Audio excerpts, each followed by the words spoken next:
자, 오늘은 추수감사절입니다. 추수감사절은요, 여러분 알다시피 미국에서부터 넘어온 절기인데요. 처음에는 영국 청교도들이 미국으로 넘어와서 추수했던 것들을 이렇게 감사했던 그런 마음으로 감사가 넘쳤던 그런 절기였습니다.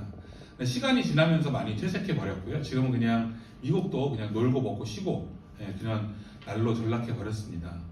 미국에 지금 있는 그 추수감사절을 우리가 지낼 때 미국의 현주소가 어떨까 좀 보면요, 초창기 천교도들이 고난 가운데 함께 하셨던 그런 하나님의 은혜에 감사드리고자 했던 그런 취지는 교회 안에서 이제 퇴색해 버렸고요. 성탄절과 같이 본래 의미를 퇴색해 버린 세속화되고 상업화된 그런 것들이 된 지 오래됐습니다. 그럼 한국교회의 추수감사절의 유래는 어떻게 되느냐? 추수감사절은요, 한국교회에서는 본격적으로 시작된 게 1904년 정도부터 시작됐다고 얘기를 해요. 그래서 미국과 조금 다른 점이 있는데 그건 뭐냐면, 신앙의 자유를 찾기 위해서 영국에서 미국으로 건너와서 청교도들이 추수에 대한 그런 감사를 드리는 거, 그거를 시작했던 추수감사는 달리 한국교회는 물론 감사하는 그런 마음이 있지만 육신적인 어떤 그런 풍요나 그런 것보다는 영적 구원에 대한 그런 감사, 그거에 대해서 감사하는 게 그걸 강조했던 것이 우리나라 추수감사절의 유래입니다. 그러면 여러분들에게 있어서 그러면 나에게 있어서 추수감사절은 어떤 의미가 있습니까? 나에게 있어서 추수감사절, 정말 여러분 정말로 추수에 감사하십니까? 여러분들이 집에 텃밭 꾸미는 분 계세요? 그러니까 추수라는 그런 개념은 당시 1904년에 보면 알겠지만 이게 농경사회의 개념이잖아요. 지금은 우리가 이미 산업화됐고 도시화된 그런 시대에 살고 있기 때문에 이게 이제 제가 이렇게 시골교회에서 이렇게 했다 그러면 조금 더 쉬웠을 텐데, 지금 이 시대에 이제 하고 있으니까 여러분의 직업이 혹시 농부 이렇게 쓰지 않는 이상은 추수라는 개념이 피부에 잘 와닿지 않는 그런 개념인 거예요. 그러니까 인간의 주요 생필품이 농산물이었다면 지금은 한마디로 돈이죠, 돈. 우리의 생필품은 돈이라는 거죠. 그러면 좀 이름을 좀 바꿔야 되지 않을까요? 월급 감사절, 연봉 감사절, 이렇게 수익 감사절 이렇게 바꿔야 되지 않을까요? 근데 이렇게 이제 돈에 대해서 표현을 이렇게 쓰잖아요. 그러면 좀 노골적이잖아요. 괜히 교회에서 돈 그러면 이제 노골적으로 이게 보이잖아요. 그러니까 그것 때문에 좀 쓰지 않고 있는 것 같아요. 솔직히 우리 머릿속에, 우리 생각 속에 감사의 개념 중에 돈과 뗄 수 없는 생각들이 많이 있을 것입니다. 그러면 솔직히 그렇잖아요. 많이 벌면 감사하고, 그리고 조금 보면 좀 불편하고, 불평되고, 이게 현실이잖아요. 그러므로 많은 사람들의 감사의 핵심은 어쩌면 돈이다, 이렇게 볼 수 있습니다. 쉽게 얘기해서 돈을 좀 벌게 되면 감사하다는 생각을 하게 된다는 거죠. 그러므로 우리의 삶 속에서 이 감사라는 개념을 돈으로 풀지 않으면요, 사실 진정한 감사를 표현할 길이 별로 없다라는 거예요. 그러니까 우리가 그러면 교회에서 돈 얘기하면 돈이 굉장히 나쁜 것처럼 여기지만, 돈은요, 성경에 분명히 얘기하고 있어요. 돈을 사랑하는 것이 일만하게 뿌리지 돈 자체가 악의 뿌리다라고 얘기하진 않아요. 그러니까 돈이 어떻게 사용되느냐에 따라서 이게 악의 뿌리가 될 수도 있고 선하게 사용될 수도 있다라는 거죠. 많은 교회들이 추수감사절이라는 노골적으로 헌금이 좀 거치는 날로 계산하는 경우가 많은데, 일단 교회 지도자들부터 이런 생각을 좀 버려야 한다고 생각을 합니다. 그런데 반대로 우리가 좀 생각해 보면, 여러분의 삶 속에서 정말로 내가 감사한 마음이 있다, 이런 감사를 표현하고 싶다면 그 돈으로 표현하시기를 바랍니다. 그것이 이 물질 만능의 시대에서 세속주의와 우리가 강대강으로 부딪히는 그런 방법이라고 저는 생각합니다. 우리가 자크 엘룰이라는 그런 유명한 신학자가 있어요. 자크 엘룰이라는 그런 사람이, 신학자가 돈에 대해서 이렇게 표현을 합니다. 들어보세요. 돈에 의해 내 마음과 감정이 좌지우지 되지 않고 아무런 대가 없이 하나님께 올려드리고 거저주고 나눠주고 베풀어주고 흘려보내는 것이 바로 돈의 권세를 부수는 것이니라, 이렇게 표현합니다. 사랑하는 여러분, 이 추수감사절의 기간에 감사와 돈의 상관관계에 대해서 깊이 생각해 보시기를 바랍니다. 이 생각이 여러분의 감사를 더 깊이 있는 감사할 수 있는 그런 감사자로 만들 것입니다. 자, 이제 본문으로 좀 돌아와서 좀 본문을 좀 제가 설명해 드릴게요. 하박국은 이 시대는요, 이 하박국, 그러니까 이제 이 성경을 보면 부흥이라는 그런 단어가 노골적으로 표현된 거는 이 하박국서밖에 없어요. 그러니까 다시 한번 리바이벌 한다라고 하는 것은 이 하박국서. 그러니까 여러분, 리바이벌 한다, 내가 다시 한번 부흥한다라는 것은 어떤 존재가 있습니까? 암담하고 힘든 어떤 그런 상황이 있기 때문에 다시 한번 부흥한다는 그런 의미가 있잖아요. 그러니까 이 하박국은 참으로 암담하던 시대에 한 줄기 빛을 이야기했던 아주 귀한 선지자였다는 거예요. 그 당시의 정치적인 상황은 뭐냐면 이 바벨론이라는 강대국이 이스라엘을 멸망시켰을 때였습니다. 그리고 남유다, 북이스라엘이 있었는데 이 남유다를 또 이스라엘은 이미 끝났고 이 남유다를 호시탐탐 노리고 있었습니다. 그래서 이 바벨론이 시시때 때마다 남자들을 죽이고 또 여인들을 붙잡아가고요. 농사를 지으면 잘 졌어, 그것들 약탈해가고, 영적으로는 방탕하고 무사한 일에 빠져 있었으면 막연하게 하나님을 지켜줄 거야, 하나님이 지켜줄 거야 라는 것들을 믿으면서도 하나님을 떠나 살았던 그런 시대가 이 하박국 시대였어요. 그리고 경제적으로도 오늘 본문이 이야기해 주는 것처럼 6가지가 없다라고 얘기를 합니다. 17절 우리 다시 한번 읽겠습니다. 17절. 자, 시작. 용과 나무가 우성하지 못하며 포도나무에 열매가 없으며 나무에 소출이 없으며 밭에 먹을 것이 없으며 우리의 양이 없으며 외양간에 소가 없을지라도, 이렇게 없을지라도 이때에 하나님이 하박국에게 알려주셨는데, 그게 뭐냐면 북이스라엘을 바벨론을 통하여 멸망시켰는데 너희 남유다도 내가 너라도 멸망시키겠다, 이렇게 얘기를 합니다. 그러니까 그냥 이스라엘 전체 그 나라를, 국가를 하나님께서 선민으로 이렇게 불렀는데 이제 너희들이 도대체 내 말을 듣지 않는구나, 이제 그냥 나는 너희들을 싹쓸이하고 싶다라고 그렇게 표현했을 때 하박국이 3장 2절에서 이렇게 고백하고 있는 거예요. 자, 읽겠습니다. 하박국 3장 2절 시작. 여호와여, 내가 주께 대한 소문을 듣고 놀랐나이다. 여호와여, 주는 주의 일을 이 수년 내에 부응하게 하옵소서. 이 수년 내에 나타내옵소서. 진노 중에라도 국류를 잃지 마옵소서. 이렇게 얘기를 하는 거예요. 그러니까 그렇게 심판을 내리겠다라고 했을 때 진노 중에라도 국류를 잃지 마옵시고, 그리고 제발 이 선지자의 기도를 들어주셔서 다시 한번 부흥케 좀 하시옵소서. 주님께서 그렇게 하실 수 있는 그런 분이 아니지 않습니까? 라고 그렇게 고백하고 있는 거예요. 근데 이 고백이 부흥회 때 굉장히 많이 보물로 많이 쓰이는 그런 고백이거든요. 그런데 이 고백보다 저는 3장 1절에 좀 더 주목하고 싶은데, 3장 1절에 3장 1절 말씀인데, 이 기도하기 전에, 시작하기 전에 무슨 말씀이 있냐면 이렇게 표현해요. 시기 온옷에 맞춘 선지자 하박국의 기도라, 이렇게 표현해요. 시기 온옷. 그러면 시기 온옷이라는 그런 단어가 나오는데, 이 시기 온옷이라는 그런 단어는요, 절정, 정상이라는 그런 단어입니다. 시기 온옷. 그러니까 어떤 뜻이냐면 이 어려움이 그냥 좀 어려웠나 보다.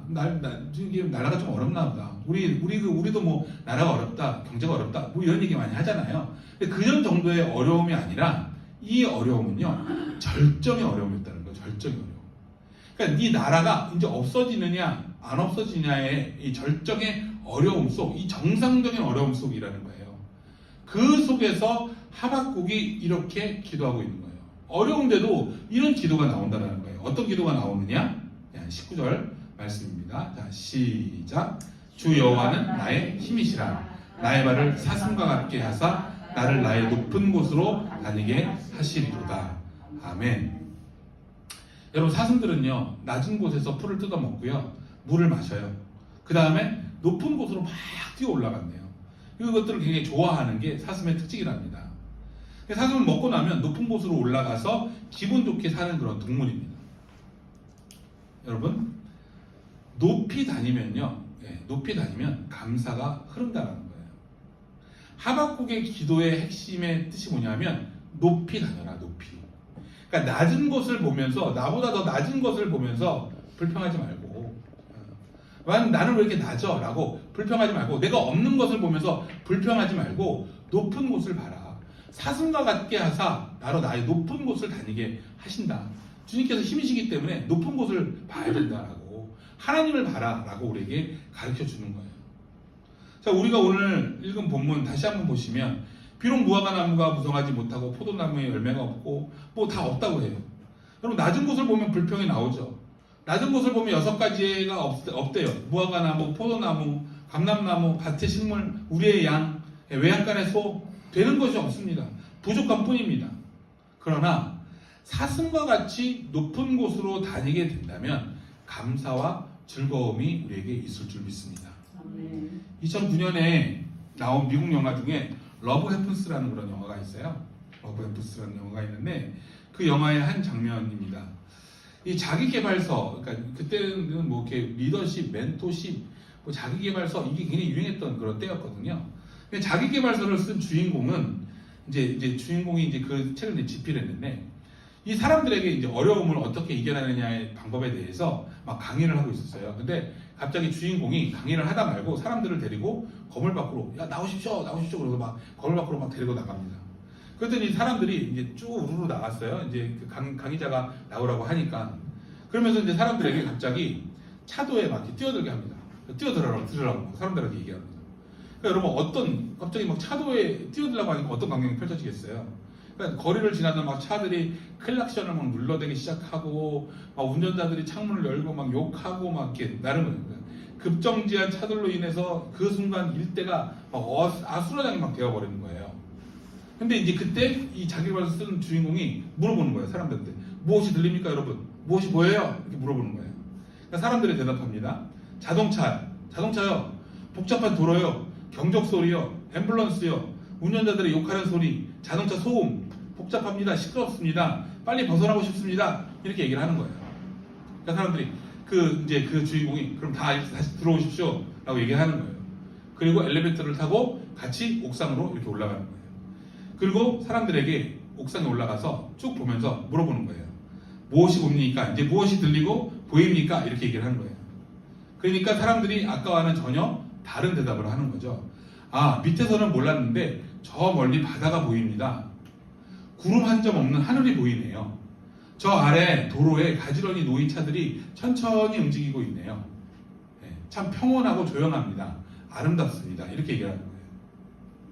그러니까 이 주인공이 얘기하는 거예요. 여러분, 이 사람들이 있었던 곳은 같은 건물이지 않습니까?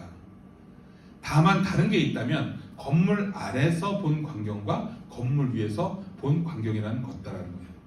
근데 차이는 엄청나죠. 같은 시간 같은 건물에서 보고 있는데 건물 아래서 볼 때는 복잡한 광경, 자동차 경적 소리, 혼잡하기 짝이 없는데, 근데 건물 위로 올라가니까 저 멀리 바다까지 보이고 넓은 하늘이 보이고 복잡하고 시끄럽던 도로 광경도 위에서 보니까 차들이 가지런히 놓여 있는 것처럼 보이고, 그리고 줄 맞춰 천천히 질서 정연하게 움직이는 것 같이 보이고 한적하고 차분하다는 거죠. 여러분, 바로 이겁니다. 우리의 인생길, 수많은 우리가 일들을 만나고 또 경험하고 우리가 마음 쓰잖아요. 그리고 기쁠 때도 있고 슬플 때도 있고 눈물을 흘릴 때도 있고, 그럼 다 좋습니다. 드리고 싶은 말씀은 이런 인생길을 건물 밑에서 보고 들으며 살아갈 것이냐, 아니면 건물 위에서 보고 들고 살아갈 것이냐 하는 거라는 거죠. 똑같은 상황인데 건물 밑에서 바라보며 사는 것과 건물 위에서 바라보며 사는 것은 그 느낌도 다르고 아픔의 크기도 다르고 해결해 나갈 방법도 다르다는 거예요. 건물 아래서는 얼마나 요란합니까? 복잡하고 답답합니까? 그러나 건물 위에서 보면 평온하다는 거예요. 여러분의 오늘의 삶, 느끼기에 요란한 삶, 복잡한 삶, 단단한 답답한 삶입니까? 아니면 평온한 삶, 편안한 삶입니까? 여러분은 건물 아래에 있습니까? 아니면 건물 위에 있습니까? 사랑하는 여러분, 오늘 우리의 시선을 높여야 합니다. 사슴같이 높이 올라가면 하나님으로부터 두 가지가 흐르게 되어 있습니다. 첫 번째는 뭐냐 하면, 따라서 하세요. 힘이 흐릅니다. 주 여호와는 나의 힘이시라. 나의 발을 사슴과 같게 하사 나를 나의 높은 곳으로 다니게 하시리로다. 하박국은 우리의 상황이 아무리 암담하여도 하나님만 바라보고 함께 하시면 힘이 흐른다, 솟구친다 라고 얘기하고 있어요. 여러분, 하나님이 함께 하면 됩니다. 하나님이 힘인 줄 믿습니다. 밑에 처해 있는 암담한 상황을 보면 우리에게는 없는 것 뿐이에요. 그러나 사슴처럼 높이 올라가서 보면 하나님 계시고 또 그 하나님은 우리에게 힘을 주실 줄 믿습니다. 하나님이 주시는 힘은요, 누구도 이길 수 없고, 감사를 통해서 하나님이 주시는 힘을 여러분 얻으시기를 주의 이름으로 축원합니다. 두 번째, 사슴처럼 높이 올라가면 따라서 하세요. 감사가 흐릅니다. 감사가 흐릅니다. 하박국은 18절 19절에 이렇게 얘기합니다. 같이 읽겠습니다. 시작. 나는 너로 말미암아 기뻐하며 나의 구원의 하나님으로 말미암아 기뻐하리라. 주 여호와는 나의 힘이시라. 나의 발을 사슴과 같게 하사 나를 나의 높은 곳으로 다니게 하시리로다. 아멘. 그럼 밑을 보면 없는 것 뿐이에요. 그러나 사슴처럼 올라가서 보면 하나님이 계시고, 하나님이 계신 곳에는 즐거움과 기쁨 그리고 감사가 흐르게 됩니다. 일본의 유명한 우치무라 간조라는 그런 신학자가 있어요. 우치무라 간조는 이렇게 얘기를 합니다. 하나님께서 사람들을 저주하시려고 하면 병으로 저주하거나 물질적인 가난으로 저주하는 것이 아닙니다. 감사하지 못하는 메마른 마음을 주는 것이 저주입니다. 감사가 없으면 저주받은 것입니다. 예. 여러분, 사슴같이 높은 곳을 다니는 사람은 언제나 힘 넘치고 감사가 충만하게 된다는 거예요. 여러분, 그래서 아래에서 놀지 말고요, 영적으로 여러분 상승하여서 높은 곳을 다니는 여러분이 되시기를 주의 이름으로 축원합니다. 오늘은 추수감사절입니다. 지금 이 시점에서 우리가 우리의 신앙을 좀 점검했을 때 혹시 감사를 잊어먹지는 않았는지 좀 생각해 봤으면 좋겠어요. 오늘 추수감사절은 우리가 다시 한번 신앙적으로 솟아오르게 하시는 하나님의 기회가 아닐까 생각을 해봅니다. 저하고 다시 한번 본문을 좀 읽어봅시다. 자, 읽겠습니다. 시작. 비록 무화과 나무가 무성하지 못하며 포도나무에 열매가 없으며 감람나무에 수출이 없으며 밭에 먹을 것이 없으며 꿀의 양이 없으며 외양간에 좀 더 큰 소리로 나는 여호와로 말미암아 즐거워하며 나의 구원과 하나님으로 말미암아 기뻐하리로다. 주 여호와는 나의 힘이시라. 나의 발을 사슴과 같게 하사 나를 나의 높은 곳으로 다니게 하시리로다. 아멘. 여러분, 감사가 우리를 높은 곳으로 이끌어줄 줄 믿습니다. 높은 곳으로 올라가면 힘과 감사가 흐를 것입니다. 불평의 신앙이 아닌 감사의 신앙을 우리가 얼른 회복했으면 좋겠습니다. 그래서 이 힘과 감사를 내 주위의 사람들에게 흘려보내시는 여러분 되시기를 주의 이름으로 축원합니다.